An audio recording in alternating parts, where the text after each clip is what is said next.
sacramento, ¿sí? Bien.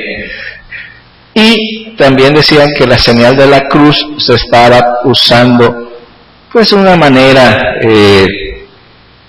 pues se abusaba, se había hecho de ella como un tipo de, se me va la palabra, algo mágico, ¿no? Que por hacer la señal de la cruz, pues la persona quedaba protegida contra espíritus, sin el trasfondo de la vida espiritual, como algo mágico, ¿no? Entonces eran algunas cosas que, y los puritanos querían cambiar, hacer cambios profundos dentro de la Iglesia de Inglaterra. Otros, que se van a llamar como los separatistas, y uno de los expositores del separatismo se llamó Roberto Brown, y a él lo fechamos en 1582.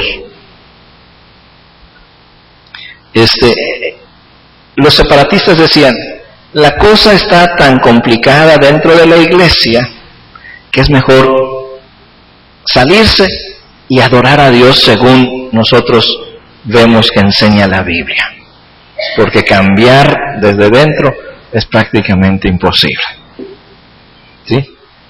Por eso les dan el nombre de separatistas. Salgámonos y adoremos a Dios según leemos en la Biblia.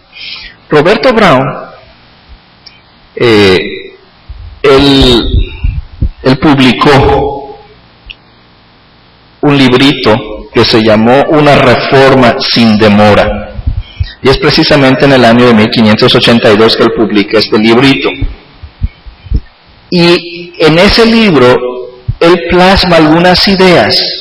Por ejemplo, les voy a leer un parrafito. Dice: la iglesia plantada o reunida es un grupo de cristianos o creyentes que se reúnen por pacto voluntario hecho con Dios, se encuentran bajo el gobierno de Dios y de Cristo y observan sus leyes en santa comunión. Tales iglesias, afirmaba él, no están sujetas ni a obispos ni a magistrados. ¿Sí? Te los leo y escuchen bien.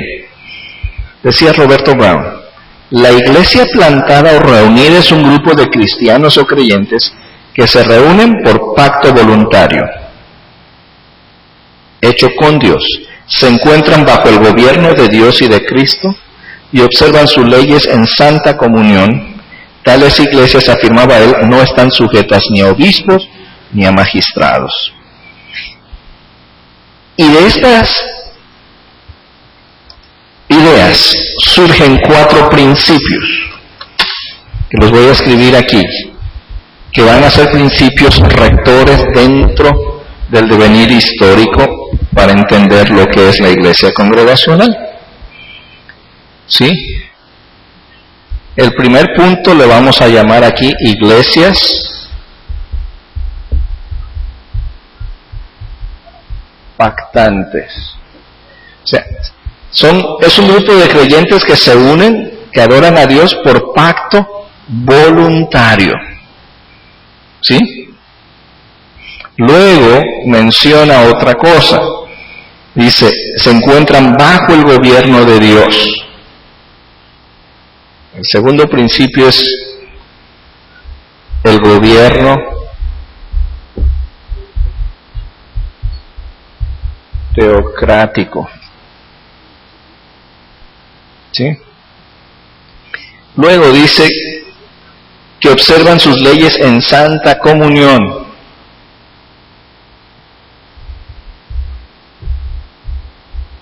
Compañerismo. Y 4, dice Roberto Brown, no están sujetas ni a obispos ni a magistrados.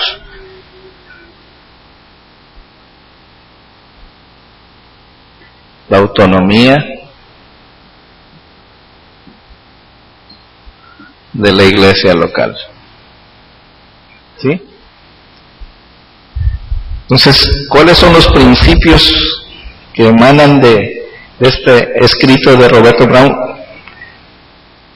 Iglesias pactantes, gobierno teocrático, compañerismo de iglesias, voy a poner eso porque compañerismo nada más suena así, ¿verdad? Compañerismo de iglesias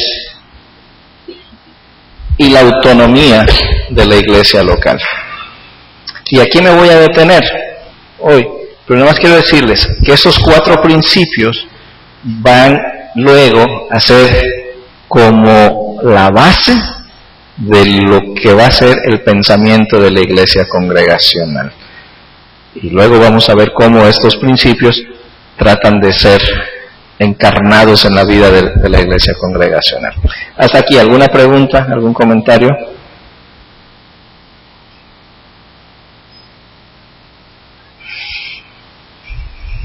Entonces, hoy vimos un desprendimiento.